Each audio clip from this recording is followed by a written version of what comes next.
नरेंद्र दामोदर दास मोदी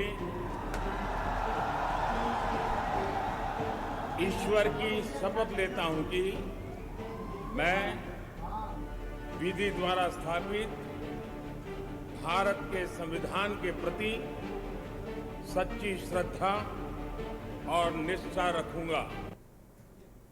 नमस्कार, मैं दुर्गेंद्र चौहान। इतिहास के पन्नों में नरेंद्र मोदी का भी नाम दर्ज हो गया। लगातार 3 बार प्रधानमंत्री बनने का जो रिकॉर्ड था पंडित जवाहरलाल नेहरू का, उसकी बराबरी नरेंद्र मोदी ने कर दी। तीसरी बार आज उन्होंने राष्ट्रपति भवन में शपथ ली। अपने आप में किसी नेता और किसी पार्टी के लिए ये बहुत बड़ी उपलब्धि है। भारतीय जनता पार्टी के लिए बहुत बड़ी उपलब्धि है और इंडिविजुअल उसके नेता के लिए सबसे बड़ी उपलब्धि है कि वो तीसरी बार लगातार प्रधानमंत्री बन गए हैं। इसका मतलब ये है कि इस देश में भारतीय जनता पार्टी ने किस तरीके से अपनी मजबूत जड़ों को जमाया है और उसके नेता नरेंद्र मोदी ने पार्टी और देश में जिस तरह से काम किया है, अपने आप में ये जो परिणाम है वो अपने आप में ये दर्शाता है कि वो अंततोगत्वा लाख विपक्ष के हमलों, चुनाव के दौरान बहुत सारी बातें, परिणामों को लेकर संदेह, चुनाव आयोग को लेकर संदेह, बहुत सारी बातें, बहुत सारी चीज़ें, उसके बाद भी नरेंद्र मोदी आखिरकार इस देश के लगातार नेतृत्व करने वाले तीसरी बार नेतृत्व करने वाले दूसरे प्रधानमंत्री बन गए हैं। ये उपलब्धि है। नरेंद्र मोदी और उनकी पूरी टीम को बहुत बहुत बधाई, बहुत बहुत शुभकामनाएं पूरे देश की ओर से, के न्यूज़ परिवार की ओर से। वास्तव में 71 मंत्रियों ने शपथ ली है, जिसमें 30 कैबिनेट हैं, प्रधानमंत्री के अलावा 5 स्वतंत्र प्रभार के राज्य मंत्री हैं और 36 राज्य मंत्री बनाए गए हैं। क्षेत्रीय संतुलन भी साधने की कोशिश की गई है। उन राज्यों को बहुत अच्छी तरीके से समझने की और समझाने की कोशिश की गई है जहां इस साल नवंबर में जैसे हरियाणा में चुनाव हो और अगले साल बिहार में चुनाव है, विधानसभा का, महाराष्ट्र में चुनाव है, झारखंड में चुनाव है। तो झारखंड, बिहार, महाराष्ट्र, यहाँ के नेताओं को बहुत तवज्जो दी गई है। इसके अलावा दक्षिण के राज्यों में बीजेपी, जहाँ बीजेपी को पैर रखने की जगह मिली है, जैसे केरल में पहली बार भारतीय जनता पार्टी ने सीट जीती, वहाँ के जो फिल्मी एक्टर हैं गोपी, उनको मंत्री बनाया गया। इकलौते सांसद हैं, पहली बार केरल में खाता खुला है। केरल में भारतीय जनता पार्टी और संघ परिवार बहुत दिनों से जड़े जमाने की कोशिश कर रहा था। मंत्री बनाकर ये संदेश केरल वासियों को दिया गया है कि आपने एक मंत्री चुना है, इससे भारतीय जनता पार्टी की केरल में संभावनाएं बढ़ेंगी। इसी तरीके से आंध्र प्रदेश में 3 सांसद जीते हैं, उसमें एक ऐसे नेता को, श्रीनिवास वर्मा, जो बूथ कार्यकर्ता थे, उनको मंत्री बनाया गया है। पहली बार वो भी लोकसभा चुनाव जीते हैं। तो तेलंगाना और आंध्र प्रदेश में भी भारतीय जनता पार्टी ने मजबूत पहल की है। तेलंगाना में 4 की बजाय 8 सांसद जीते हैं, वहाँ भी पर्याप्त जगह दी गई है मंत्रियों को, मंत्री बनाए गए हैं। वहाँ से जी किशन रेड्डी फिर से मंत्री बने हैं, इस समय वो बीजेपी की प्रदेश अध्यक्ष भी। एक बात और, चाहे वो तेलंगाना का बीजेपी अध्यक्ष हो, चाहे आंध्रा का हो, चाहे तमिलनाडु का हो, गुजरात का हो, जितने भी हैं उनको मंत्री पद बना के संगठन को भी ये कहा गया, संदेश देने की कोशिश की गई है कि आप काम करिए, इनाम आपको मिलेगा। भारतीय जनता पार्टी एक ऐसी पार्टी है जो किसी को पीछे नहीं रखती। आदिवासियों के लिए बहुत, छत्तीसगढ़ से बात कर लें, उड़ीसा से बात कर लें, आदिवासियों को, महिलाओं को पर्याप्त स्थान दिया गया है। जैसी उम्मीद थी, हर बार ये कहा जाता था कि भाई ठीक है, कुछ चेहरे हैं जो मंत्री बनते हैं। स्मृति ईरानी मंत्री नहीं बनी, अनुराग ठाकुर मंत्री नहीं बने, नारायण राणे मंत्री नहीं बने, बहुत सारे लोग ये चुनाव लड़े थे। अश्विनी चौबे मंत्री नहीं बने, हालांकि वो चुनाव नहीं लड़े थे। कई ऐसे लोग हैं जो किसी सदन के सदस्य नहीं हैं। रवनीत सिंह बिट्टू पंजाब के नेता भारतीय जनता पार्टी के चुनाव से पहले कांग्रेस से बीजेपी में आए। पूर्व मुख्यमंत्री बेअंत सिंह के पोते 3 बार के सांसद, इस बार चुनाव हारे, मंत्री बन गए। बीजेपी ने पंजाब को साधने की कोशिश की, सिख समुदाय को साधने की कोशिश की। वहाँ बलराम जाखड़ के बेटे को अध्यक्ष बनाकर हिंदुओं को साधा और अब रवनीत बिट्टू को मंत्री बनाकर केंद्र में सिखों को साधने की कोशिश की जा रही है। इसी तरीके से केरल के भारतीय जनता पार्टी के महासचिव जोसेफ कुरियन को मंत्री बनाकर, जोसेफ कुरियन भी किसी सदन के सदस्य नहीं हैं, एक संदेश दिया गया है वहाँ के ईसाई समुदाय को केरल के कि हम बीजेपी के लोग हैं और हम सबको पर्याप्त संदेश और सबको पर्याप्त भागीदारी देते हैं। उत्तर प्रदेश में बुरी हार हुई भारतीय जनता पार्टी की। वहाँ सहयोगियों को मौका दिया गया है। जयंत चौधरी, उम्मीद थी कि उन्हें कैबिनेट मंत्री बनाया जाएगा। उनके 2 सांसद जीते हैं, वो खुद राज्यसभा के सांसद हैं, समाजवादी पार्टी के सहयोग से बने थे। चौधरी चरण सिंह के बेटे के बेटे यानी पौत्र, लेकिन उनको राज्य मंत्री स्वतंत्र प्रभार दिया गया। अनुप्रिया पटेल भी राज्य मंत्री स्वतंत्र प्रभार। बाकी हाथी के पांव में सबका पांव, ये कहते हैं उत्तर प्रदेश में कहावत है, तो प्रधानमंत्री ही उत्तर प्रदेश कोटे से हैं और ये उत्तर प्रदेश के लिए अच्छाई भी है और उत्तर प्रदेश का कोटा भी इसी नाम पर कटता रहा है, क्योंकि ज़्यादातर प्रधानमंत्री उत्तर प्रदेश से होते हैं और नरेंद्र मोदी भी उत्तर प्रदेश के कोटे में हैं। ओबीसी के देश के सबसे बड़े नेता, काशी से सांसद नरेंद्र मोदी को भी ओबीसी कोटे में उत्तर प्रदेश में ही गिना जाता है। और इसी तरीके से राजनाथ सिंह मंत्री बने हैं उत्तर प्रदेश कोटे से। BL वर्मा लोध समुदाय से आते, लोध बिरादरी से आते, उनको साधने की कोशिश की गई है। दलितों के नेता प्रोफेसर SP सिंह बघेल को फिर मंत्री बनाया गया है, लगातार वो सांसद हैं। अनुप्रिया पटेल भी मंत्री हैं, सहयोगी दल की हैं, लेकिन बाकी संजय निषाद या राजभर के बेटे जो चुनाव हार गए, उनमें से किसी को मौका नहीं मिला है। 71 मंत्री ऐसे ही जंबो मंत्रिमंडल हो गया, तो इसका मतलब यह है कि बहुत जगह नरेंद्र मोदी के पास बचती नहीं। इस बीच अजीत पवार थोड़ा अनबने से नाराज थे। उन्होंने कहा कि उन्हें राज्य मंत्री का पद ऑफर किया गया था स्वतंत्र प्रभार का, लेकिन उनकी हैसियत शिवसेना शिंदे से कम नहीं है, इसलिए उन्होंने वो पद लेने से इनकार कर दिया और कहा हम इंतजार करेंगे। हालांकि वो कह रहे थे कि कैबिनेट की बात हुई थी, जो उनके उम्मीदवार थे मंत्री पद बनने के, प्रफुल्ल पटेल, वो कैबिनेट मंत्री कई बार रह चुके, इसलिए वो राज्य मंत्री बनने को तैयार नहीं थे। तो एक जो मंत्रिमंडल से पहले खुन्नस भी हुई वो ये रही, लेकिन अल्टीमेटली एक बहुत अच्छा मंत्रिमंडल, एक अच्छा खुशनुमा माहौल में साधने की कोशिश की गई। और विपक्ष जो कह रहा था कि लोग नहीं जाएंगे, अंततोगत्वा मल्लिकार्जुन खड़गे कांग्रेस के अध्यक्ष वहाँ पहुँचे और उस पूरे समारोह में रहे। देश विदेश के तमाम डिग्नेटरीज, देश भर के भारतीय जनता पार्टी कार्यकर्ता, धर्मगुरु, किन्नर समुदाय के लोग, मतलब जिस तरह मोदी जी सजाते हैं महफिल को, वो महफिल में सारे रत्न नजर आए। आज जो कुल मिलाकर देखा जाए तो सारे रत्नों के दर्शन यहाँ पर हुए हैं।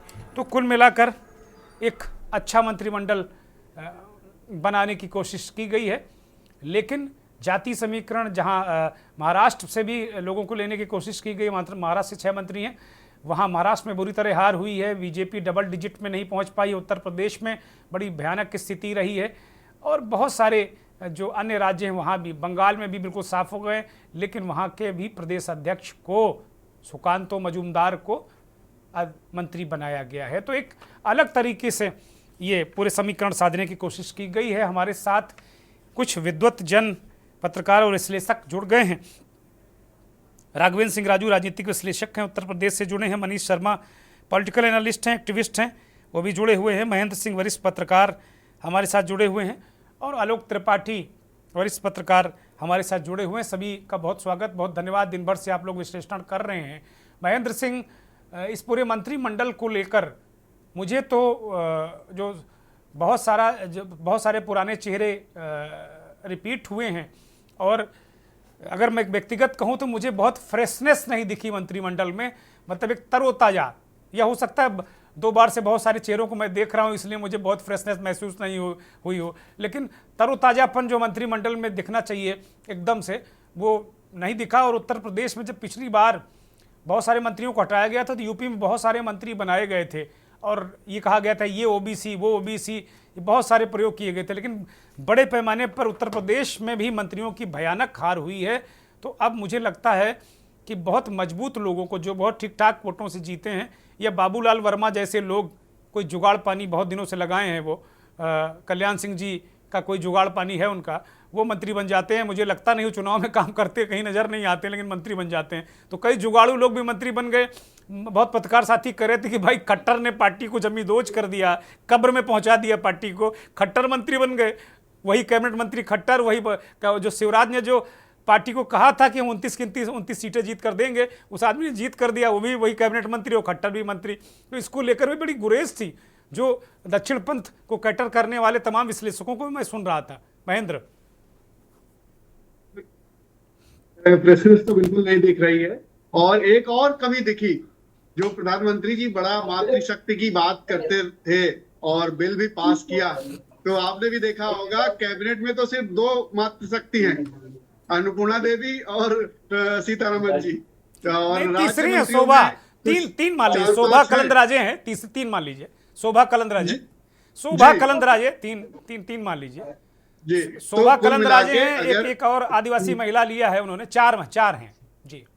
जी, तो अब जो प्रतिनिधित्व, तो जो एजेंडा प्राइम मिनिस्टर साहब का है महिलाओं को आगे बढ़ाने का, और बिल भी पास हो चुका है रिप्रेजेंटेशन के लिए, आरक्षण के लिए, तो वो इसमें नहीं दिखा। दूसरी चीज, फ्रेशनेस बिल्कुल नहीं दिखी इसमें।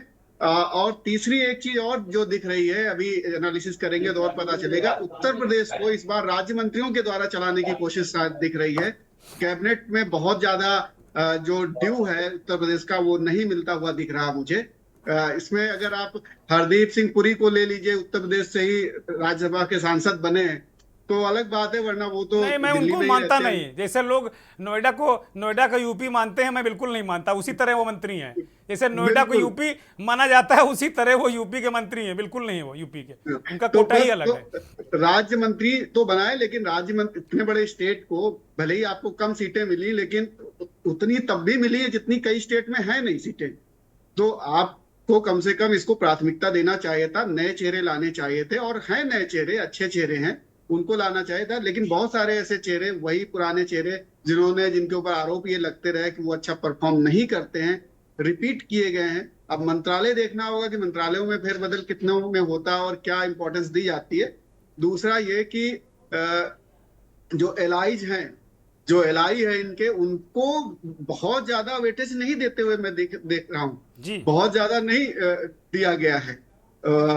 एक कैबिनेट मिनिस्टर मिला है कुछ बड़े जो इनके पार्टनर्स हैं, बाकी राज्य मंत्री मिले हैं। स्वतंत्र प्रभार भी शायद बीजेपी के अलावा और किसी को नहीं मिला। हाँ, स्वतंत्र प्रभार मिला है आरएलडी और अनुप्रिया पटेल, इन दो को मिला।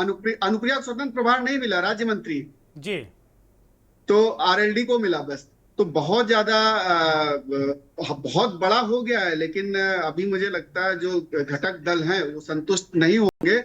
और अब कब एक्सपेंशन होगा और कब मिलेगा, या महत्वपूर्ण मंत्रालय मिलेंगे कितने, ये भी नहीं। 7-8 मिनिस्टर आप देखेंगे जो सीनियरिटी की लिस्ट में है, 8 या 9 वो बीजेपी के हैं शुरुआत से। तो ये भी नहीं है कि उसमें तीसरे या चौथे नंबर पे या 5वें नंबर पे, 4 अगर छोड़ दिया जाए, 5वें नंबर पे कोई घटक दल का कोई मंत्री वहां लाया जाता, तो वो भी नहीं है।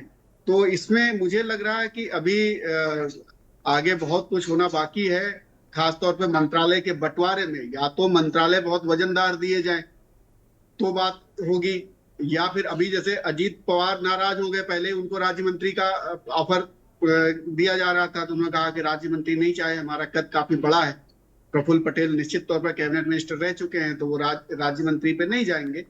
तो इस तरीके की कुछ चीजें देखने को मिल रही हैं कि बहुत। अब जैसे श्रीपद नायक को गोवा से लाया गया, पहली बार मिनिस्ट्री में थे और उनको हटाया भी इसीलिए गया था कि वो बहुत अच्छा कहते कि परफॉर्म नहीं कर रहे थे, फिर दोबारा लाने की कोशिश की गई है, लाए गए हैं वो। इसी तरीके से कई और मंत्री हैं जिनको जो अपने बातों से बड़े विवाद पैदा करते थे, गिरिराज सिंह उनको कैबिनेट मंत्री बनाया गया है, जबकि उनसे अच्छे चेहरे, उनसे अच्छे लोग लाए जा सकते थे इस बार।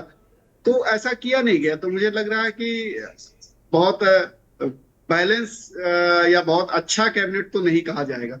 ठीक बात है, ठीक बात है। मैं एक ब्रेक पर जा रहा हूँ, मुझे एक ब्रेक लेने का इशारा हो रहा है। एक ब्रेक ले रहा हूँ। ये शपथ हो गई है और ये एनडीए सरकार है। ये जो शुद्ध रूप से भारतीय जनता पार्टी के प्रचंड बहुमत वाली सरकार नहीं है, सहयोगियों के सहयोग से मिली जुली सरकार है। लेकिन जो वर्चस्व है, नरेंद्र मोदी की छाप इस मंत्रिमंडल में दिख रही है कि वर्चस्व कैबिनेट मंत्रियों में भी और स्वतंत्र प्रभार वाले राज्य मंत्रियों में भी काफ़ी अच्छा है, बीजेपी का ही। नरेंद्र दामोदर दास मोदी ईश्वर की शपथ लेता हूं कि मैं विधि द्वारा स्थापित भारत के संविधान के प्रति सच्ची श्रद्धा और निष्ठा रखूंगा। मैं नरेंद्र दामोदर दास मोदी, निश्चित तौर पर इतिहास में इनका नाम दर्ज हो गया। जवाहरलाल नेहरू के बाद ऐसे दूसरे प्रधानमंत्री हैं जो लगातार तीसरी बार इन्होंने सरकार बनाई। 71 सदस्यीय इनका मंत्रिमंडल है, जंबो मंत्रिमंडल निश्चित तौर पर इसे कहा जाएगा। और इसमें 39 मंत्री वो हैं जो मोदी के 2.0 वाली सरकार में थे और आधा दर्जन पूर्व मुख्यमंत्रियों को भी इसमें शामिल किया गया है। बहुत सारे लोग हैं, बहुत सारे ऐसे जो चौंकाने वाले और चर्चित नेता भी इसमें लगातार हैं। हमारे साथ राजनीतिक विश्लेषक और मेहमान जुड़े हुए हैं। मैं राघवेंद्र राजू के पास जाता हूं, उत्तर प्रदेश के सवाल पर फिर आता हूं। राघवेंद्र राजू, उत्तर प्रदेश में जो प्रतिनिधित्व दिया गया है उस पर एक तो मेरी एक टिप्पणी है कि ठीक है, राजनाथ सिंह को आप ये नहीं कह सकते कि वो किसी कोटे से हैं, छत्री कोटे से हैं, किस कोटे से हैं, क्योंकि वो बहुत बड़े नेता हैं और वो अब मुझे लगता है कि वो अब इन सब परिधियों से बाहर निकल चुके हैं। और राजनाथ सिंह कभी भी उत्तर प्रदेश में स्थापित छत्री नेता रहे भी नहीं। वो एक अच्छे नेता हैं, लेकिन छत्री नेता के रूप में मुझे लगता है कि बहुत ज़्यादा उनकी वो पहचान नहीं थी। लेकिन राजनाथ सिंह को अहमियत जो आज सब मंत्रिमंडल में मिली दोबारा, पिछली बार भी थी, हर बार भी दूसरे नंबर पर शपथ लेते रहे मंत्रालय, भले उनको तीसरे चौथे नंबर का इस बार भी मिल जाए मुझे पता नहीं। लेकिन राजनाथ सिंह के अलावा एक चेहरा मुझे चौंका रहा था, कीर्तिवर्धन सिंह का। राज्य मंत्री बने हैं और आप लोग पूरे चुनाव में छत्री छत्री छत्री करते रहे, तो कीर्तिवर्धन सिंह उत्तर प्रदेश से मंत्री बने हैं और पुरुषोत्तम रूपाला का पत्ता कटा है। कहीं बीजेपी को ये लग गया है क्या कि ये जो छत्रप हैं ये मुश्किल करेंगे? दुर्गेन जी, ये तो साफ है कि जो भी आज मंत्रिमंडल, मैंने आपको कहा था, पूर्व अनुमान था कि 60 से ज्यादा मंत्री तो रहेंगे, लेकिन ये निश्चित तौर पर है जो पुरुषोत्तम रूपाला वाली बात आपने कही।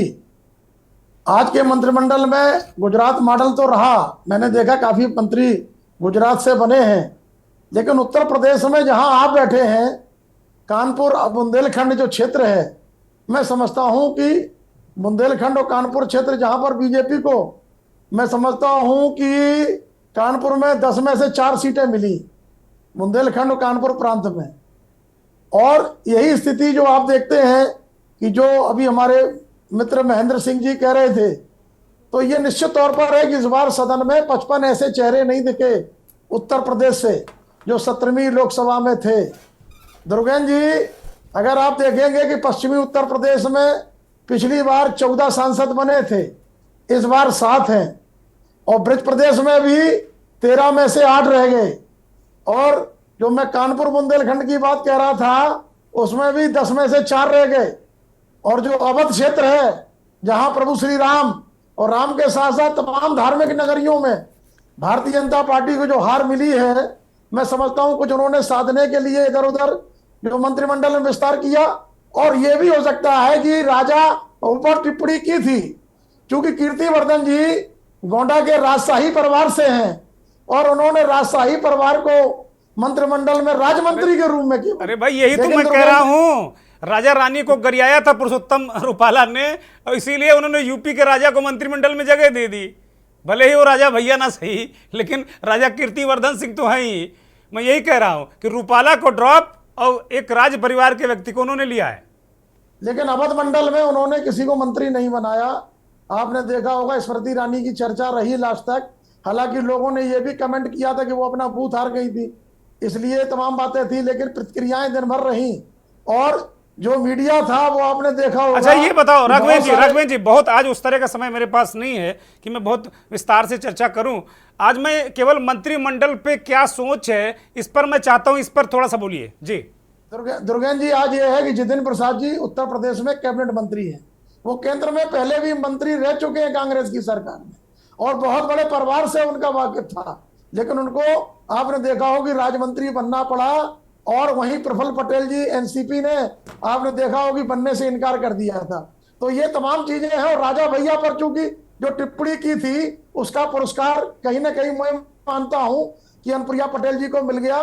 भले ही वो एक सीट रॉबर्ट्सगंज की 1,30,000 मतों से हार गई, लेकिन आपने देखा होगा कि पंकज चौधरी को भी कुर्मी नेता के रूप में उनको भी वहां मौका मिला, और अनुप्रिया पटेल को भी यहां मौका दिया गया।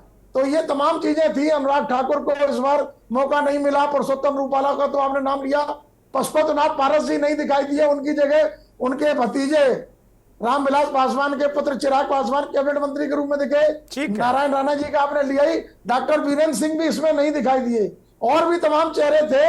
लेकिन ये सच है कितना बड़ा जो आवा मंडल खड़ा किया गया, अभी कौन सा लोकसभा का स्पीकर कल बनेगा, इसके बाद क्या क्या चीजें तय होंगी, लेकिन ये निश्चित तौर पर है कि मंत्रिमंडल भले ही इतना बड़ा बना हो, लेकिन विपक्ष भी असरदार है। एनडीए की सरकार है, वो विपक्ष भी बहुत बड़ा असरदार है। तो इसलिए आने वाले समय में दुर्गेन जी ये चुनौती होगी। और उत्तर प्रदेश में मैं समझता हूं जो मंत्रिमंडल में लोगों को स्थान मिलना चाहिए था उस तरीके से नहीं मिला। अरे कितना मिले राघवेंद्र जी, 71 मंत्री बना दिए, कितना मिले सम्मान भाई? 71 मंत्री बना दिए, कितना सम्मान मिले? 150 करना चाहते हैं क्या आप लोग? बात ये नहीं है दुर्गेन जी, उत्तर प्रदेश में आपने देखा हो कमोबेश जब राजपूतों में नाराजगी पश्चिमी उत्तर प्रदेश से लेकर के और पूरे उत्तर प्रदेश की 80 लोकसभा सीटों में दिखी। आपने देखा 5 सांसद केवल जीते। अब तो दिन पर दिन संख्या आधी होती चली जा रही है। राघवेंद्र जी मैं लौटूंगा। आलोक त्रिपाठी को चर्चा में शामिल करते, चूंकि आज वक्त बहुत ज्यादा नहीं है मेरे पास, तो संक्षेप में आलोक जी भी कहेंगे और आगे भी लोग। आलोक त्रिपाठी, इस जो उत्तर प्रदेश के लोग मंत्रिमंडल में बने हैं, उत्तर प्रदेश को आप कम किया गया है, ज्यादा किया गया है, बराबर किया गया, साधा गया है, इस पर जरा बोलिए सीधे आलोक त्रिपाठी।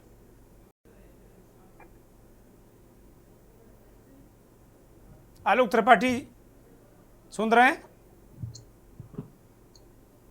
आलोक त्रिपाठी, मुझे लगता कि कुछ व्यवधान है। मैं सीधे जो हमारे साथ जुड़े हुए हैं मनीष शर्मा को ले रहा हूं। मनीष शर्मा, उत्तर प्रदेश के बारे में, जहां प्रधानमंत्री खुद जहां से आते हैं, उत्तर प्रदेश ने झोली भर के सीटें 2 बार दी हैं, इस बार थोड़ी कटौती कर दी है, कंजूसी नहीं कटौती कर दी है। तो उत्तर प्रदेश में जो परिस्थितियां आपको दिख रही, ये मंत्रिमंडल में क्या आपको नजर आया? यूपी को क्या मिला इसमें? हाँ, नहीं, मैं तो बस इसमें एक चीज बहुत जिस पर फोकस करने लायक बात है, महाराष्ट्र में भी, उत्तर प्रदेश में भी और हरियाणा में भी, कि राजनाथ सिंह अचानक उत्तर प्रदेश में की खास स्थितियों के चलते जो जोर का झटका बीजेपी को लगा है इस चुनाव में। राजनाथ सिंह शायद कोई और दौर होता और इस बार कोई प्रचंड बहुमत जैसी स्थिति रहती तो वो आडवाणी वाली श्रेणी में जाने वाले थे। बहुत स्वाभाविक रूप से उनकी दिशा वही होने वाली थी। वो अनम्यूट करिए।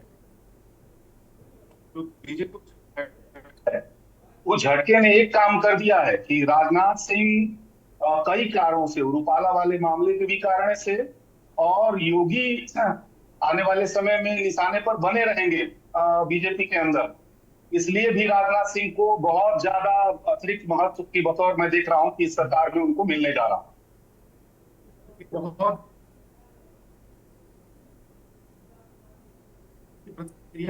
ये करनी है जो उसकी भी बात कर रहे थे रूपाला वाले मामले से और तमाम मामलों से। लेकिन मेरा ये कहना है कि इसके मतलब ये है कि आने वाले समय में योगी बनाम मोदी वाला जो पहलू है बीजेपी के अंदर, वो और ज्यादा तीखा होने वाला, इसमें मेरा बहुत साफ कहना है।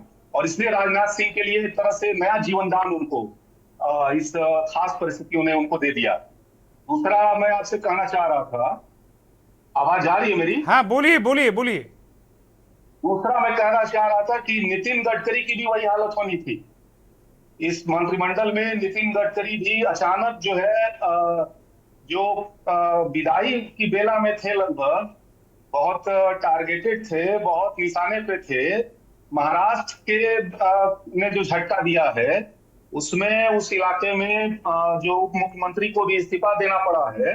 वहां पे बीजेपी के तरफ से जो उप मुख्यमंत्री थे, नितिन गडकरी की जो क्रेडिबिलिटी है महाराष्ट्र में और पूरे देश में, वो बहुत ताकतवर होके बराबर बनी रही मोदी काल में भी।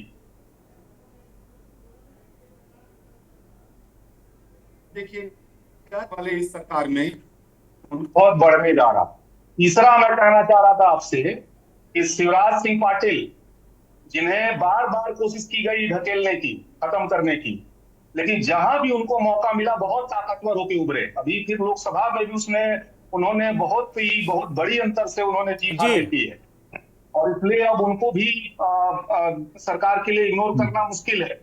चौथा, मैं आपसे बस तत्काल एक प्रतिक्रिया व्यक्त करना चाहता हूं कि हरियाणा में वो जो खट्टर साहब हैं, जिनको लगभग बाहर कर दिया गया था, और फिर अचानक जो है जैसी स्थिति हरियाणा में जो तनाव बीजेपी के लिए पैदा हुआ है, उसमें खट्टर साहब जो है 7वें-8वें नंबर पे मैं देख रहा हूं कि फिर से वो एक अहम भूमिका में फिर से वो मंत्रिमंडल के अंदर आए जा रहे। तो मैं बीजेपी के अंदर ही, मैं इसको एलआई की तरफ अभी नहीं जा रहा हूं, मैं बीजेपी के अंदर ही बहुत सारे आने वाले समय का जो मोदी सरकार की जो इस दौर की जो मजबूरियां हैं, जो उसकी क्राइसिस है, जो उसका ढेर सारे अंतर्विरोधों से घिरी हुई है। मनीष जी, मैं आपको रोक रहा हूं चूंकि मेरे पास वक्त नहीं है ज्यादा। मैं आलोक त्रिपाठी को चर्चा में शामिल करता हूं। आलोक त्रिपाठी, आप उत्तर प्रदेश में वर्षों से पत्रकारिता कर रहे हैं।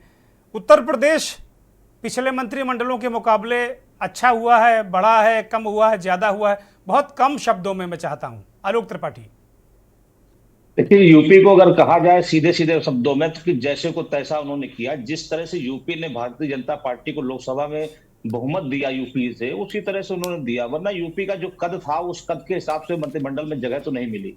तो जो यही कारण रहा कि आप देखिए कि जो उत्साह, जो उल्लास, जो क्रेज होना चाहिए था, वो भी कहीं कम दिखा पिछले 10 वर्षों के उसमें जो शपथ ग्रहण होते रहे। तो इस बात के शपथ ग्रहण में वो चीजें नहीं दिखी, और शुरुआत भी विरोध से हो गई। एनसीपी के नेता ने शपथ लेने से इनकार कर दिया, उन्होंने कहा कि मुझे तो कैबिनेट मंत्री चाहिए। तो ये कहीं ना कहीं ये सब चीजें ठीक नहीं चल रही हैं। जरूर सरकार बन गई है और सब चीजें ठीक है, लेकिन उनका जो अब जो लग रहा शपथ ग्रहण में जिस तरह से मंत्रिमंडल का गठन हुआ, उससे उनका लग रहा कि उनका अब फोकस यूपी से ज्यादा इस समय उन प्रदेशों पर ज्यादा है जहां पे आने वाले दिनों में विधानसभा के चुनाव होने हो, चाहे वो केरल हो, बिहार हो, आंध्र प्रदेश हो, पंजाब हो। तो उनको फोकस दिया, वहां के लोगों को मंत्री पद दिया, वहां का माहौल ठीक करने का प्रयास किया। यूपी में चूंकि अभी थोड़ा लंबा समय है विधानसभा चुनाव में, तो जिस तरह से यहाँ पे जो मैं सांसद चुनाव जीत के आए, क्योंकि एक अगर राजनाथ सिंह को छोड़ दिया जाए और पीएम मोदी जी को छोड़ दिया जाए, तो सभी राज्य मंत्री स्वतंत्र प्रभार के मंत्री बनाए गए। कोई कैबिनेट मंत्री का बहुत बड़ा ओहदा किसी को नहीं दिया गया। तो ये यूपी चूंकि बहुत बड़ा राज्य है, बहुत बड़ा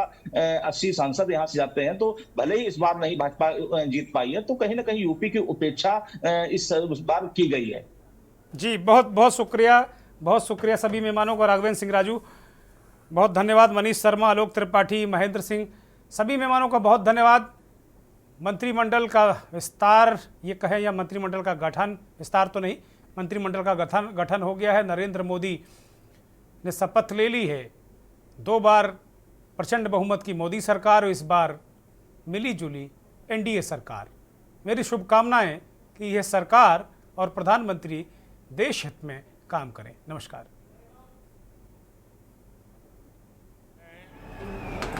नरेंद्र दामोदर दास मोदी ईश्वर की शपथ लेता हूं कि मैं विधि द्वारा स्थापित भारत के संविधान के प्रति